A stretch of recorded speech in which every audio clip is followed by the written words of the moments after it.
వంటిది జంతు కొవ్వు అన్నటువంటిది ఇప్పుడు దీంట్లో లేదు.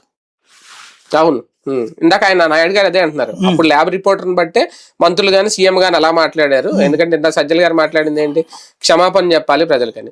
లేదు, జగనే క్షమాపణ చెప్పాలి, మీ ప్రభుత్వంలో జరిగింది అనేది చైర్మన్ చెప్తున్నారు. నిస్సిగ్గుగా రాజకీయం చేసుకుంటున్నారు, నిస్సిగ్గుగా దాంట్లో. ఎందుకంటే అటు ఈ టైంలో అందరినీ నోరు మూసుకు కూర్చోమని కదా సుప్రీంకోర్టు సిట్టేసింది. మరి ఎందుకు వీళ్ళందరూ మాట్లాడుతున్నారు?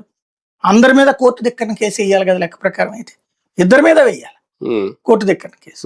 తప్పు కదా అది. దాంట్లో ఇంకొకటి ఏంటి, నిజం వీళ్ళు ఎన్డీడీబీ రిపోర్ట్ ని దాన్ని ఎందుకు మెన్షన్ చేయలేదు సిట్టు?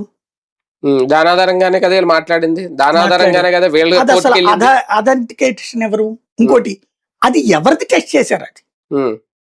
అది వీళ్ళు వచ్చాక దొరికిన అవును ఇది 2024. మరి దాన్ని అప్పుడు తప్పు ఎవరిది అవుతుంది? జూన్ లో. అంతకు ముందుది కనుక చెక్ చేస్తే తప్పు జగన్ వెళ్తుంది. వీళ్ళు వచ్చాక తనిఖీ చేస్తే వచ్చిన దాని మీద జగన్ మీద కట్టేశారు వీళ్ళు. అసలు అంటే అప్పటి నుంచి సరఫరా చేస్తున్న డైరీ ఫామ్లే కదా మొన్నటి వరకు చేసి. అప్పుడు అలాగేదండి, ఇవాళ నీకు వాంతి అయితే గతంలో ఎప్పుడో తిన్నదానికంటే ఎట్ట కుదురుద్ది?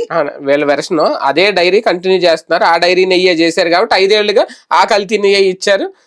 5 ఏళ్ళుగా ఇందాక మీరు చెప్పారు కదా లెక్క 60 లక్షల లడ్డూలు ఎన్నో, 5 ఏళ్లుగా 60 లక్షల లడ్డూలు కల్తీ జరిగింది. నేను అంటుంది అదే. అప్పుడు 5 ఏళ్ల నుంచి ఈ జంతు కొవ్వు